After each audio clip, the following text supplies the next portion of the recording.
Hello, welcome to Loremaster's Lair. I'm your Loremaster, here today with something a little different. Later this year we will be dealing with a big event, the War of the Immortals. And with it, the promise one of the main 20 deities of Pathfinder will die. Well, we are about halfway through the year since the event was announced. So why not take a look at the guesses which are the most popular and see, lore-wise, how much sense they make. First, there is one individual point which covers a wide ground as opposed to the points which are going to be under specific deities. Starfinder. There are hints to history of Starfinder in the future. Pathfinder do not line up one-to-one, but looking at the gods who are still around might be a clue. If things do not go crazily into an alternate timeline right before Starfinder 2E, which, by the way, the time between 2nd edition and the War of the Immortals is a little suspect, so something that big might happen.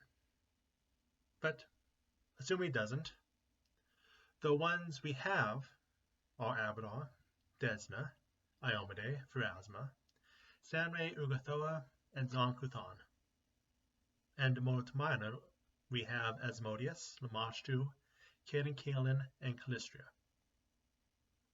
Finally, we have talks of Shaelin, but that we will talk more about when we get to Shaelin. So all in all, that is 12 we know some stats of, and 8 we either do not, or it's said that they disappeared with Galarian. So the first theory I have heard going around that I will talk about, I'm going to do two at once. Pharasma and Ugathoa. Most of this, the theory between these two is based on the fact that whoever is off is getting replaced by Erasmi. And therefore those connected to death or on death might be the ones foremost on a chopping block. While I can see where this theory comes from, Erasmi's profile does not quite line up with either of them. If it was Pharasma, well, she already has a daughter, Atrophos, who is already more or less lined up to take her place. And Ugathoa, while we are getting rid of alignments, do you really think someone who supports the hunting down of undead in any way, but much less the Crimson Oath, can completely eclipse Ugathoa's authority? And I'm not just talking about on death, but gluttonry. While the 7 deadly sins are only focused on when Tassilon is involved, do you really think there would be a sin-sized gap opened like that? Ugathoa is a guess I would list as possible, but it opens up more holes that cannot be filled with Erasmi alone. Then we have the case of Asmodeus. The large part of this theory comes from the fact of the Loremaster, and theorizing that Asmodeus will be replaced to get away from the Asmodeus of Dungeons & Dragons. On the one hand, I understand this. On the other hand, the remaster has not been as big on cutting as people feared. Sure, we lost alignments and the old spell schools, and Drowns are taking a back seat, but lore-wise we have been getting more name replacements than cutting. Though, that said, the owlbear will be missed. And name-wise, Asmodeus is an actual demon name, being seen in various other works of media, and in some works of media, as well as some demonology sources, it has been said to also be an alternate name of the devil himself.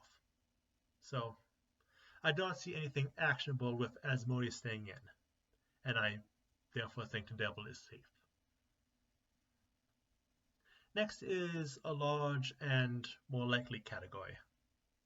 Deities who are, we'll just call them less important. Even though every deity is important in their own ways, but you'll get what I mean when I go through it. It would not be as big a spectacle if one of these dies as opposed to one of the more commonly used, bigger, more cosmically connected deities, which is why I believe it is not the central deity who will die. But if one deity dies, others might. And cleaning house to allow a more minor deity to take the role instead is much more likely to stick than whatever's going to be the main show. I mean, my own top pick of who the deity who dies is 100% coming back by the end of the event.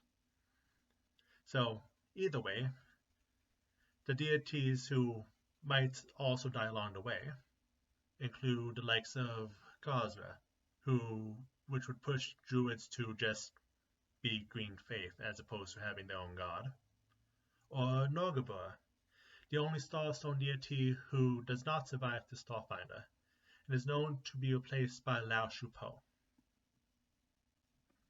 Of course, there is a variation of this last one which needs to be mentioned independently, Tureg. This theory in part comes as a Dwarven adventure path which deals with some not so great parts of Dwarven past has come out recently, which makes Tureg falling have some sort of thematic transition to the dwarfs. And Tureg is also no longer the main Dwarven deity in Starfinder.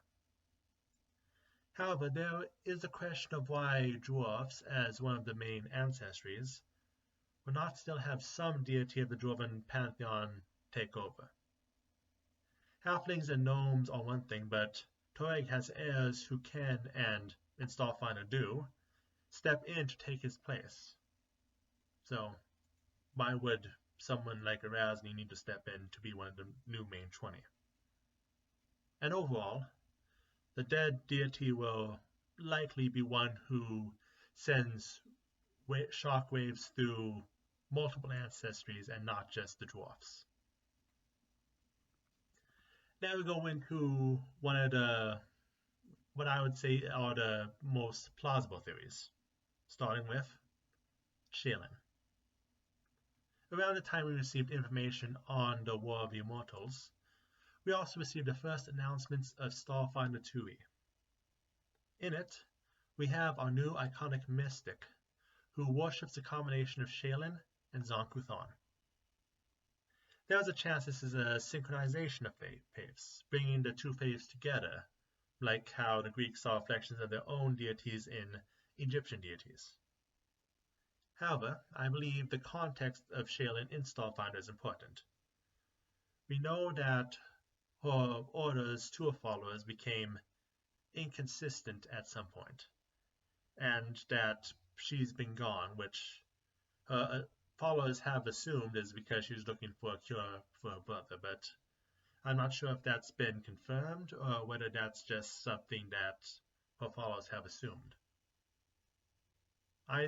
If, say, Shaylin dies here and is combined with her brother now, and then the gap made everyone forget that fact, then everything would make sense. But my top theory is Sarenrae. Against the theory starting out, we have Sarenrae in Starfinder, so as a deity which dies, it does not exactly fit. However, it also has the greatest clue in favor of it: Stolen Faiths. In the adventure path, at its end, we have a segment which talks of visions of the future, things which will happen in future adventure paths. And 4 of them seem as if they are connected to the battles between gods. The clearest prophecy being that the sun will be torn apart. Further, this itself ties into what we know of the Exemplar, whose powers come from the power of the dead deity raining down from the sky. These combine to make it seem as if Sarenrae is on the chopping block, temporarily. I'd say Shannon is too important a deity to where she'd be killed permanently. I mean, she's the sun. Which, my personal theory of how the overall story of the World of the Immortals will end up going from what we have so far. It starts off with Sheldon dying, the big ticket event as advertised, and being the one who gives the exemplars their powers. Then she will be dead for at least most of the war, while other deities might die along the way.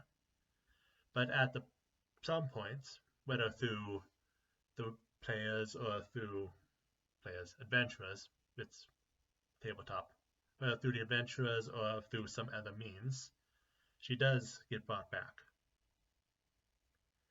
However, along the way, another one of the 20 has also died, which they are the ones who will be replaced by Razny. That way we have the big show, but also we get Razny to have a rightful place. And that covers most of the common theories. Considering we are going to be busy the next couple months with this year's other big release, I thought I'd prudent to at least make this video before PaizoCon, in case they let anything slip there or a little beforehand. But for now, theories are more numerous than facts, and the lore waits for another future. And I cannot wait to see how close we manage to guess when the time does come.